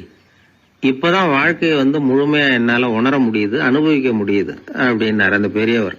அந்த அரசர் ஒரு பெரிய தத்துவத்தை புரிஞ்சுக்கிட்டாராம். தன்னோட மாளிகைக்கு நிறைய ஜன்னல்களையும் கதவுகளையும் வைக்க சொல்லி உத்தரவு போட்டாராம். இப்படி ஒரு கதை உண்டு. ஒரு சுடுகாட்டுல ஒரு கல்லறைக்கு மேல கால் போட்டுக்கிட்டு உட்காந்துக்கிட்டு இருந்தான் ஒருத்தன். அந்த வழியா போன ஒருத்தர் அவனை பார்த்து கேட்டாராம், ஏப்பா இப்படி பேய் பேசாசு நடமாடுற இந்த மயானத்துக்கு கல்லறைக்கு மேல உட்கார்ந்துருக்கிறியே அப்படின்னு கேட்டாராம். எவ்வளவு காலம் தாங்க உள்ளேயே இருக்கிறது, ஒரே புழுக்கமா இருந்தது, அதுதான் காத்து வாங்கலாம்னு வெளியில உட்கார்ந்துருக்கிறேன் அப்படின்னு நானா. எப்பவும் சுத்தமா இருக்கணும், அதுதான் நல்லதுன்னு ஒருத்தர். நான் அப்படித்தான் சார் இருக்கிறேன், தினம் 2 வேளை சோப்பு போட்டு குளிக்கிறேன் இன்னொருத்தர். உடம்பு மட்டும் சுத்தமா இருந்தா போதாது சார், மனசும் சுத்தமா இருக்கணும்னாரு அவரு. மனசை சுத்தப்படுத்துறதுக்கு என்ன சோப்பு சார் போடலான்னு கேட்டாரு இவர். ஆன்மீகம்ங்கிற சோப்பு தான் அதுக்கு பொருத்தம்னாரு அவர். ஆன்மாவை மேம்படுத்துகிற ஒரு முயற்சி தான் ஆன்மீகம்ங்கிறது. அந்த முயற்சி எப்படி பண்றது? மனசுக்குள்ள குந்தி இருக்கிற வேண்டாத விருந்தாளிகளை எல்லாம் வெளியேற்றணும். வேண்டாத விருந்தாளிகள்ல முக்கியமான ஒருத்தர் யாருன்னா அவர் பேரு பொறாமை. இவரு நம்ம மனசுக்குள்ள இருக்கிற வரைக்கும் நாம நிம்மதியா இருக்க முடியாது. ஒரு குருநாதர் இருந்தார், அவர்கிட்ட 2 சீடர்கள் இருந்தாங்க. 2 பேரும் ஆரம்பத்துல ஒருத்தருக்கு ஒருத்தர் நல்லபடியா தான் பழகிட்டு இருந்தாங்க. ஆனாலும் என்னமோ தெரியல, கொஞ்ச நாள்ல இந்த 2 பேர்ல ஒருத்தன் மனசுக்குள்ள பொறாமைங்கிற விருந்தாளி உட்கார ஆரம்பிச்சுட்டார். அந்த சீடனும் அதுக்கு இடம் கொடுத்துட்டான். குரு கிட்ட தான் நல்ல பேர் வாங்கணும் அப்படின்னும் தன்னுடைய நண்பன் கெட்ட பேர் வாங்கணும் அப்படின்னு அவனுக்கு ஒரு ஆசை வந்துட்டுது. என்ன பண்ணலாம்னு யோசனை பண்ணான். ஒரு நாள் விடியற் காலையில எழுந்திருச்சான். நேரா குரு கிட்ட போய் அவர் முன்னாடி நின்னான். குருவே, என்ன பாருங்க, நான் எவ்வளவு சீக்கிரமா எழுந்திருச்சு குளிச்சு முடிச்சுட்டு உங்களை வணங்குறதுக்காக நிக்கிறேன். ஆனா அவன் இருக்கானே, இன்னமும் கண்ணு முழிக்கவே இல்லை, தூங்கிக்கிட்டே இருக்கிறான், தூங்கு மிஞ்சி அப்படின்னா. குருநாதர் நிமிந்து பார்த்தார். அப்படியா? அப்படின்னா நீயும் கூட அவன மாதிரியே தூங்கி இருந்தா நல்லா இருந்திருக்குமேன்னார் ரொம்ப பொறுமையா. என்னது, நாம எவ்வளவு தீவிரமா ஒரு விஷயத்த சொல்றோம், அதுக்கு நம்ம குருநாதர் ரொம்ப பொறுமையா இப்படி சொல்றாரு அப்படின்னு நினைச்சான். ஆச்சரியமா அவரை பார்த்தான். குருநாதர் சொன்னார், ஆமாப்பா, நீயும் தூங்கிக்கிட்டு இருந்திருந்தா அடுத்தவனை பத்தி குறை சொல்றதுக்கு இங்க வந்திருக்க வேண்டிய அவசியம் இருந்திருக்காது, அதனால அப்படி சொன்னேன் அப்படின்னாராம். சீடன் யோசிக்க ஆரம்பிச்சான். அர்த்தம் புரிஞ்சது. உடனே பொறாமைய மனசுல இருந்து தூக்கி எறிஞ்சுட்டானாம். மனசு சுத்தமாயிட்டுது. மனசுக்குள்ள இருந்து விரட்ட வேண்டிய இன்னொரு விருந்தாளி, அவர் பேர் கோபம். சினம் தன்னையே கொன்னுடும் அப்படிங்கிறார் வள்ளுவர். கோபத்துக்கு மனசுல இடம் கொடுக்காத சில பெரியவர்களும் உண்டு. ஒருத்தர் இருந்தார். அவர் ஒரு சமயம் கோதாவரி நதியில போய் குளிச்சுட்டு திரும்பி வந்துட்டு இருக்கிறார். ஒரு பெரியவர் வர்ற வழியில ஒரு மரத்து மேல உட்கார்ந்திருந்த ஒருத்தன் அவர் மேல துப்பி போடுறான். இவர் உடனே திரும்பி போய் மறுபடியும் குளிச்சுட்டு வர்றார். அப்பவும் துப்புறான். அவர் கோவப்படல, பேசாம மறுபடியும் திரும்பி போய் குளிச்சுட்டு வர்றாரு. இப்படி பல தடவை நடந்துகிட்டே இருக்குது. ஒரு கட்டத்துல இந்த ஆளு தோத்து போய் அவர் காலிலேயே விழுறான். ஆச்சரியப்பட்டு கேக்குறான், அது எப்படிங்க நீங்க கோவப்படாம இருக்கிறீங்களே, அது எப்படி அப்படின்னா. அதுக்கு அந்த பெரியவர் சொன்னாராம், நான் கோவப்பட்டிருந்தா என் மனசு அசுத்தமா இருக்கும். உடம்பு அசுத்தமான குளிச்சு சுத்தப்படுத்திக்கலாம், மனசை அப்படி சுத்தப்படுத்த முடியாது, அது கொஞ்சம் கஷ்டம் அப்படின்னாராம். ஆக கூடி மனசு அசுத்தமாகாம பாத்துக்க வேண்டியது நம்ம கடமை. மனசை அசுத்தப்படுத்துற இன்னொரு விஷயம் சுயநலம். ஒரு சுயநலவாதி ஆத்துல விழுந்துட்டார், சுழல்ல சிக்கிக்கிட்டார். இன்னொரு சுயநலவாதி கரையில இருந்து இதை பார்த்தார். ஒரு கயத்தை தூக்கி போட்டு அதை புடிச்சுக்க சொல்லி கரையில இழுத்து காப்பாத்தினார். அவர் கரையில ஏறின உடனே இவரை பார்த்து, என்ன காப்பாத்தினதுக்காக உங்களுக்கு 50 காசு கொடுக்கலாம்னு பாக்குறேன், ஆனா என்கிட்ட 1 ரூபாயா இருக்கு, சில்லறையா இல்ல அப்படின்னாராம். உடனே காப்பாத்தினவர் இவரை பார்த்து, அப்படின்னா நீங்க இன்னொரு தடவை தண்ணியில விழுந்துருங்க, நான் காப்பாத்துறேன், 1 ரூபாயா கொடுத்துடலாம் அப்படின்னாராம். இப்படிப்பட்டவங்க எல்லாம் எத்தனை தடவை தண்ணியில விழுந்தாலும் மனசு சுத்தமாக போறதில்லை. இந்த உலகத்துல 7 வகையான மனிதர்கள் இருக்கிறாங்களாம். டாக்டர் எட்வர்டு பாஷ் அப்படிங்கிறவர் சொல்றார். மனிதர்களோட மனோநிலை அடிப்படையில அவங்கள 7 வகையா பிரிக்கலாம்ங்கிறார் அவர். அது எப்படி தெரியுமா? முதல் வகை பயந்த குணம் உள்ளவர்கள். சார் ரொம்ப பயந்த சுபாவம், வீட்டுல கூட வாயை திறக்க மாட்டார், சாப்பிட போறப்ப மட்டும்தான் கொஞ்சம் வாயை திறப்பார் அப்படிங்கிறோம்ல, அவங்க எல்லாம் இந்த ரகம். 2வது வகை எப்படின்னா சஞ்சலப்படுகிறவர்கள். எதுக்கு எடுத்தாலும் கலக்கம் குழப்பம், இப்படியே காலம் தள்ளுறவங்க பல பேர் பார்த்திருப்பீங்க, அவங்க எல்லாம் இந்த ரகம். 3வது வகை எப்படின்னா யதார்த்த உலகை மறந்து கற்பனை உலகத்திலேயே மிதக்கிறவங்க. இளைஞர்கள், கவிஞர்கள், இப்படி பல பேர் இருக்கிறாங்க. எப்ப பார்த்தாலும் கற்பனை உலகத்திலேயே மிதந்துகிட்டு இருப்பாங்க. கிட்டத்துல போய் என்னங்க ஒரு மாதிரியா இருக்கிறீங்களே அப்படின்னு கேட்டு பாருங்க, ஒரு அற்ப புழுவை பாக்குறது மாதிரி உங்களை பார்ப்பாங்க. அதுவும் அந்த வானத்து நிலா என்னை வாவென்று அழைக்கிறது, எனக்கு விரைவில் ஒரு நாள் சிறகுகள் முளைக்கும், சிறகடித்து பறந்து செல்லுவேன், என் செல்ல நிலாவை கொஞ்சி விட்டு திரும்பி வருவேன், அப்படி இப்படின்னு பேச ஆரம்பிச்சிருவாங்க. கொஞ்சிறது அப்புறம் இருக்கட்டும்ப்பா, இப்ப கஞ்சிக்கு வழிய பாருடா அப்படின்னா அதை காதல வாங்க மாட்டான். 4வது வகை மனிதர்கள் எப்படின்னா தனிமை உணர்வு மிக்கவர்கள். இவங்கெல்லாம் மற்றவங்களோட சகஜமா நெருங்கி பழகிறது இல்ல, தான் உண்டு தன்னுடைய வேலை உண்டுன்னு போறவங்க. அடுத்த வீட்டுல இருக்கிறது யாருன்னு கேட்டா கூட அடுத்த வீடுன்னு ஒண்ணு இருக்கா அப்படின்னு கேட்பாங்க. அவங்க கிட்ட மேற்கொண்டு என்னத்தை பேசுறது. 5வது வகை மனிதர்கள் எப்படின்னா மற்றவர்கள் செல்வாக்குக்கு உட்பட மறுப்பவர்கள். அடுத்தவங்க செல்வாக்குக்கு இவங்க ஆட்படுறது இல்ல. நான் யார் தெரியுமா அப்படின்னு கேட்டா அதை தெரிஞ்சுக்கிட்டு எனக்கு என்ன ஆக போகுது அப்படிம்பாங்க. 6வது வகை எப்படின்னா எப்பவும் எதுலயும் பற்று இல்லாம இருக்கிறவங்க. இது ஒரு துறவு மனப்பான்மை. இயல்பாவே சில பேர் இப்படி இருக்கிறது உண்டு, அவங்களுக்கு எதுலயுமே ஒரு ஈடுபாடு இருக்காது. 7வது வகை மனிதர்கள் மற்றவங்க கவலையை தன்னுடையதா ஆக்கிக்கிட்டு கவலைப்படுறவங்க. இவங்க மகாத்மாக்கள். தான் வேற அடுத்தவங்க வேறன்னு நினைக்கிறது இல்லை. இவங்க அப்படிப்பட்ட எண்ணம் இவங்களுக்கு வர்றதில்லை. அதனால அடுத்தவங்களுக்கு ஒரு கஷ்டம் வந்தா அதை தன்னுடைய கஷ்டமாக எடுத்துக்கிட்டு கவலைப்படுறவங்க இவங்க. ஆக கூடி இப்படி 7 வகையான மனிதர்களை அடையாளம் காட்டுறார் அந்த நிபுணர். நாம இதுல எந்த அகத்துல வர்றோங்கிறத நாம தான் அடையாளம் கண்டுபிடிச்சுக்கணும். எனக்கு தெரிஞ்ச ஒரு மனிதர் உண்டு. அவர் ஒரு வித்தியாசமான டைப்பு. எதையும் பிராக்டிக்கலா யோசிக்கிறவர். எப்பவும் அடுத்தவங்களுக்கு ஒன்றும் பண்ண மாட்டார். ஆனா நினைக்கிறது என்னன்னா அடுத்தவங்களும் நல்லா இருக்கணும், நாமளும் சந்தோஷமா இருக்கணும் அப்படின்னு ஆசைப்படுறவர். அவருக்கு ஒரு சமயம் திடீர்னு உடம்பு சுகம் இல்லாம போட்டுது. டாக்டர் கிட்டத்துல போனார், பணம் கொடுத்தார், வைத்தியம் பார்த்தார். அவரு எழுதி கொடுத்த மருந்து சீட்டை வாங்கிட்டார். மருந்து கடைக்கு போனாரு, பணம் கொடுத்தாரு, மருந்து வாங்கினார். அதை எடுத்துட்டு வீட்டுக்கு வந்தார். அதுக்கப்புறம் அந்த மருந்தை சாப்பிடணும்ல, சாப்பிடல, அப்படியே சும்மா வச்சுட்டார். அவரை பார்த்து கேட்டோம், ஏன் சார் இப்படி பண்றீங்க, வீண் செலவு தானே இது, நீங்க எதுக்காக டாக்டர் கிட்ட போய் பணம் செலவு பண்ணீங்க அப்படின்னு கேட்டாங்க. அதுக்கு சொல்றாரு, டாக்டர் வாழணும் இல்லையா அதுக்காக. சரி, அதுக்கப்புறம் என்னத்துக்கு மருந்து வாங்கினீங்க அப்படின்னு கேட்டா, மருந்து கடைக்காரர் வாழணும் இல்லையா அதுக்காக அப்படின்னாரு. சரி, அப்புறம் ஏன் வாங்கின மருந்தை சாப்பிடாம வச்சிருக்கிறீங்க அப்படின்னா, நான் வாழணும் இல்லையா அதுக்காக அப்படின்னாராம் அந்த ஆள். ஒரு பூங்கா, அங்க ஒருத்தர் நின்றுட்டு இருக்கிறார், ஏதோ ஆழ்ந்த யோசனையில இருக்கிறார். அந்த பக்கமா இன்னொருத்தர் வந்தார், இவரை கவனிச்சார். என்ன யோசனைன்னு கேட்டார்.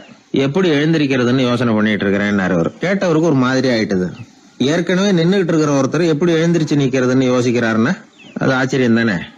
அதுக்கப்புறம் இவர் யோசிக்க ஆரம்பிச்சார், என்ன இவர் இப்படி பேசுறாரு அப்படின்னு. கீழே விழுந்தாதானே எழுந்திருச்சு நிக்க முடியும். எழுந்திருக்கணும்னு நினைக்கிறவங்க முதல்ல கீழே விழணும். இவர் முதல்ல கீழே விழணும், அதுக்கப்புறம் தான் எழுந்திருக்கிறது எப்படின்னு சிந்திக்க முடியும். இந்த உலகத்துல எல்லாருமே கீழே விழுந்து எழுந்தவர்கள் தான். இப்ப இந்த குழந்தை பருவத்துல கீழே விழாம நடைபயில கற்றுக்கிட்டவங்க யாராவது உண்டா? சின்ன வயசுல ஒரு தடவை கூட கீழே விழல சார், அப்படியே பிறந்தாரு, வளர்ந்தாரு, பெரியவர் ஆயிட்டார் அப்படின்னு யாரையும் சொல்ல முடியாது. மனுஷங்கிறவன் விழுந்து புரண்டு எழுந்துதான் நடக்க கத்துக்கிறான். ஒரு உண்மையை நாம எல்லாரும் புரிஞ்சுக்கணும். இந்த உலகத்துல தவறு செய்யாத மனிதர்களே யாரும் கிடையாது. அப்படி இருக்கிறப்போ எப்போதாவது நாம தவறு பண்ணிவிட்டோம்னா அதுக்காக மனசு உடைஞ்சு போயிடக்கூடாது, வாழ்க்கையில வெறுப்பு வந்துடக்கூடாது. தவறு நடந்துட்டுதா அதுக்காக மனசு உடைஞ்சு போடாதீங்க, அதை ஒரு பாடமா எடுத்துக்கங்க. அதே தவறு மறுபடியும் நடக்காம வேணும்னா பாத்துக்கலாம், அது போதும். தடைக்கல்ல படிக்கெல்லாம் மாத்திக்கணும், இதுதான் இதுல முக்கியம். ஒரு அலுவலகம், அங்க ஒரு அதிகாரி, அவர் உயர்ந்த பதவியில இருந்தார், சிறந்த நிர்வாகின்னு பேர் வாங்கினவர். அவர் தனக்கு கீழே வேலை செய்யறவங்க கிட்ட எல்லாம் சொல்லுவாராம், இந்த நிறுவனத்துல நீங்க எத்தனை தடவை வேணும்னாலும் தவறுகள் செய்யலாம், ஒரே விஷயம் என்னன்னா ஒரே தவறை மறுபடியும் செய்யக்கூடாது, அது முக்கியம் அப்படின்பாராம். இத மேம்போக்கா பார்த்தா அவர் ஏதோ தன்னுடைய ஊழியர்களை தவறு செய்ய தூண்டுறது மாதிரி தெரியும். ஆனா உண்மை அப்படி இல்ல. இன்னைக்கு என்ன நடக்குது தெரியுமா? அநேகமா எல்லா மனிதர்களுமே ஒரே தவறை தான் மறுபடியும் செய்யறாங்க. விளையாட்டு வீரர்கள் ஒரே மாதிரியான தவறுகளை திரும்ப திரும்ப செய்யறது உண்டு. கணக்கு எழுதுறவங்களை பாருங்க, ஒரே தப்ப மறுபடியும் செய்வாங்க. அலுவலகம் வருகிறவர்களை கவனிங்க, ஒரு நாள் தாமதமா வந்தா பரவாயில்ல, தினமும் தாமதமா வருவாங்க. இது மாதிரி செய்த தவறையே திரும்ப திரும்ப செய்யறதுக்கு என்ன காரணம்? ஞாபக மறதி, கவனக்குறைவு, தன்னுடைய திறமை பேர்ல அளவுக்கு மீறிய நம்பிக்கை, இப்படி இதுல ஏதாவது ஒரு காரணமா இருக்கலாம் அப்படிங்கிறாங்க இது பற்றி ஆய்வு செய்கிற வல்லுநர்கள்.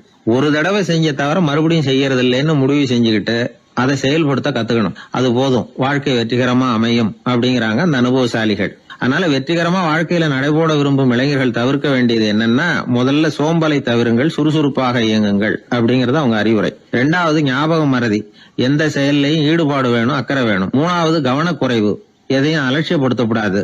4வது என்னால முடியாதது எதுவுமே கிடையாது அப்படிங்கிற அளவுக்கு மீறிய நம்பிக்கை, அது ஆபத்துல கொண்டு போய் விட்டுரும். முதல் தவறு உங்களுக்கு ஒரு பாடமா அமையணும். ஒரு மனிதர் அவர் தன்னுடைய 2 காதுலயும் கட்டு போட்டுக்கிட்டு வந்தார். அவருடைய நண்பர் அதை கவனிச்சுட்டாரு. என்ன சார் ஆச்சு, 2 காதுலயும் கட்டு போட்டுருக்கீங்களே அப்படின்னு விசாரிச்சார். ஒண்ணுமில்ல சார், வீட்டுல ரொம்ப ஆர்வமா டிவியில கிரிக்கெட் மேட்ச் பாத்துக்கிட்டு இருந்தேன். இப்போ என்னுடைய மனைவி துணிகளுக்கு அயன் பண்ணிட்டு இருந்தாங்க. அயன் பாக்ஸ் அப்படியே வச்சுட்டு அடுப்பங்கரைக்கு போயிட்டாங்க. அந்த சமயம் பார்த்து டெலிபோன் பண்ணி அடிச்சது. அவசரமா ஓடி போய் அதை எடுத்து காதுல வச்சேன். அப்பதான் தெரியும் அது அயன் பாக்ஸ்ங்கிற விஷயம். சூடா இருந்ததா, சுட்டு விட்டது அப்படின்னாரு. ஒரு காது சரி சார், 2 காது ஏன் அப்படி ஆச்சு அப்படின்னு கேட்டார். அதே ஆளு மறுபடியும் போன் பண்ணா சார் அப்படின்னாரு. இவர் எவ்வளவு தூரம் யோசிச்சிருப்பாரு பாருங்க. தவறு மறுபடியும் நடக்கக்கூடாது, முதல் தவறு உங்களுக்கு ஒரு பாடமாக அமையட்டும் அப்படிங்கறது தான் இதுல இருந்து நாம தெரிந்து கொள்ள வேண்டிய கருத்து. அதனால தவறுகள் அதெல்லாம் தடைக்கெல்லாம் நினைக்க வேண்டாம், படிக்கெல்லாம் நினைப்போம். அப்படி நினைச்சோம்னா வாழ்க்கையில வெற்றி நிச்சயம். காசி தேசத்துல ஒரு வேடன் இருந்தானா, அவன் வழக்கம் போல காட்டுக்கு வேட்டையாட போயிருக்கிறான். ஒரு மானுக்கு நேரா குறி பார்த்து அம்பை விட்டுருக்கான். குறி தவறி போய் அந்த அம்பு ஒரு பெரிய மரத்து மேல போய் குத்திக்கிட்டுது. விஷம் தடவுன அம்பு, அதனால மரம் வீணா போயிட்டுது. அதுல இருந்த இலை காய் எல்லாம் உதிர ஆரம்பிச்சுட்டுது. கொஞ்ச நாள்ல அந்த மரம் பூரா காஞ்சி அப்படியே பட்டு போச்சு. அந்த மரத்துல ஒரு பொந்து, அதுல ஒரு கிளி ரொம்ப காலமா இருந்துகிட்டு இருக்குது. அந்த மரம் நல்லபடியா வளமா இருந்த காலத்துல நிறைய பறவைகள் அதுல தங்கி இருந்தது. மரம் காய ஆரம்பிச்சதும் அந்த பறவையெல்லாம் யோசிக்க ஆரம்பிச்சது, சரி இனிமே இந்த மரம் நமக்கு சரிப்பட்டு வராது, வேற இடம் பார்க்க வேண்டியதுதான் அப்படின்னு நினைச்சு ஒவ்வொன்னா பறந்து போக ஆரம்பிச்சுட்டுது. கடைசியில தங்கி இருந்தது அந்த ஒரு கிளி மட்டும்தான். அது அந்த மரத்தை விட்டுட்டு எங்கேயும் போறதுக்கு பிரியப்படலை. ஏன்னா அதுக்கு அந்த மரத்து மேல அவ்வளவு அன்பு. இறை தேடுறதுக்கு கூட அந்த கிளி வெளியே போறதில்ல. சாப்பிடாம இருந்தா உடம்பு என்னத்துக்கு ஆகும்? கிளி ரொம்ப வாடி போட்டுது, சத்தம் போட்டு கத்த கூட அதால முடியல. அந்த கிளி இப்படி நடந்துக்கிறது தேவலோகத்துல இருந்த இந்திரனுக்கே ரொம்ப ஆச்சரியமா இருந்துதான். நேர்ல போய் அந்த கிளியை பார்த்துட்டு வந்தா தேவையில்லைன்னு தோணுச்சு அவனுக்கு. உடனே தேவலோகத்தில இருந்து புறப்பட்டு பூலோகத்துக்கு வந்து சேர்ந்தான் இந்திரன். ஒரு சாதாரண மனுஷன் மாதிரி அந்த கிளிக்கு முன்னாடி போய் நின்னான். கிளியே, உனக்கு என்ன பைத்தியமா? இந்த மரத்துல இலையும் இல்ல காயும் இல்ல, கிளையெல்லாம் காஞ்சி போய் எப்போ ஒடிஞ்சு விழலாம்னு நேரம் பார்த்துக்கிட்டு இருக்குது. நீ இன்னமும் இதையே கட்டிக்கிட்டு அழுதுகிட்டு இருக்கிறிய. உன் கூட இருந்த மற்ற பறவைகள்லாம் பாத்தியா? இதே காட்டுல உள்ள செழிப்பான மரங்கள்ல போய் கூடு கட்டிக்கிட்டு சுகமா இருந்துகிட்டு இருக்கு.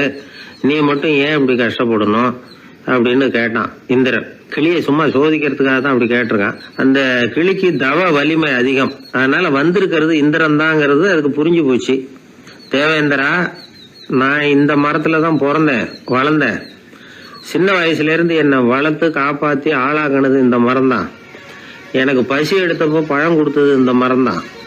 எனக்கு ஆபத்து வந்தப்போ அடைக்கலம் கொடுத்தது இந்த மரம் தான். இப்போ இந்த மரம் கஷ்ட திசையில இருக்குது. இந்த நேரத்துல நான் மட்டும் நல்லா இருந்தா போதும்னு நினைக்கலாமா? அது சுயநலம் இல்லையா?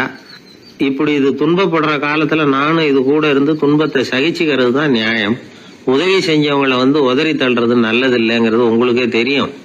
என்னோட நல்ல விரதத்தை குலைக்கிறது மாதிரி அல்லவா இருக்குது நீங்க சொல்றது. தேவர்களுக்கு ஏற்படுற சந்தேகங்களையே தீர்த்து வைக்கக்கூடிய நிலைமையில இருக்கிற நீங்க எனக்கு இப்படி உபதேசம் பண்ணலாமா அப்படின்னு கேட்டுதான் கிளி. இந்திரனுக்கு ரொம்ப மகிழ்ச்சி. இத கேட்டதும் கிளியே, நண்பர்கள்னா உன்ன மாதிரி இருக்கணும். பொதுவா ஒருத்தர் நல்லா இருக்கிறப்போ அவரை சுத்தி நிறைய பேர் இருப்பாங்க. அவர் கொஞ்சம் வீணா போயிட்டா அத்தனை பேரும் ஓடி போடுவாங்க. நீ அது மாதிரி இல்ல. சுகத்தையும் துக்கத்தையும் சமமா எடுத்துக்கிட்ட. உன்னை பாராட்டுறேன். உனக்கு விருப்பமான வரம் ஏதாவது கேளு தரேன் அப்படின்னாராம் இந்திரன். கிளி என்ன வரம் கேட்டது தெரியுமா? இந்த மரம் மறுபடியும் முன்னாடி இருந்தது மாதிரியே இலை பூ கனிகளோட செழிப்பா இருக்கணும் அப்படின்னு கேட்டுக்கிட்டு தான். அப்படியே தந்தேன்னாரு இந்திரன். அடுத்த வினாடியே மரம் முன்னாடி இருந்ததை விட செழிப்பா பூத்து குலுங்க ஆரம்பிச்சுட்டுது. அந்த கிளியும் ரொம்ப நாள் சந்தோஷமா வாழ்ந்துட்டு அதுக்கப்புறம் இந்திரலோகம் போய் சேர்ந்துதான். மகாபாரதத்துல பீஷ்மர் தர்மருக்கு இந்த கதையை சொல்றார். மற்றவர்கள் துன்பப்படுறப்போ இந்த கிளி மாதிரி எவன் பரிவு கொள்றானோ அவன் மேன்மை அடையிறது நிச்சயம் அப்படின்னு அவர் சொல்றார். சரி, அந்த கதையை இந்த சமயத்துல எதுக்கு சொல்லணும் அப்படின்னா, வயசான காலத்துல அம்மா அப்பாவை கவனிக்காத பிள்ளைங்க காதல இது விழட்டுமேங்கிறதுக்காக தான். மத்தவங்க துன்பப்படுறப்போ பரிவு காட்டினாலே அந்த அளவுக்கு மேன்மை கிடைக்கும்னா, பெத்தவங்க துன்பப்படுறப்போ பரிவு காட்டினா எந்த அளவுக்கு மேன்மைங்கிறத நினைச்சு பார்க்கணும். ஒரு வயசான அப்பா தன்னோட பிள்ளைய பத்தி ரொம்ப மெச்சுக்கிட்டார். என் பிள்ளை எப்பவும் புத்திசாலித்தனமா குடும்பம் நடத்துறான். அவன் சம்சாரம் கோவிச்சுக்கிட்டு பிறந்த வீட்டுக்கு போற அளவுக்கு அவன் நடந்துகிட்டதே இல்லை அப்படின்னார். அப்படிங்களான்னு கேட்டோம் ஆச்சரியமா.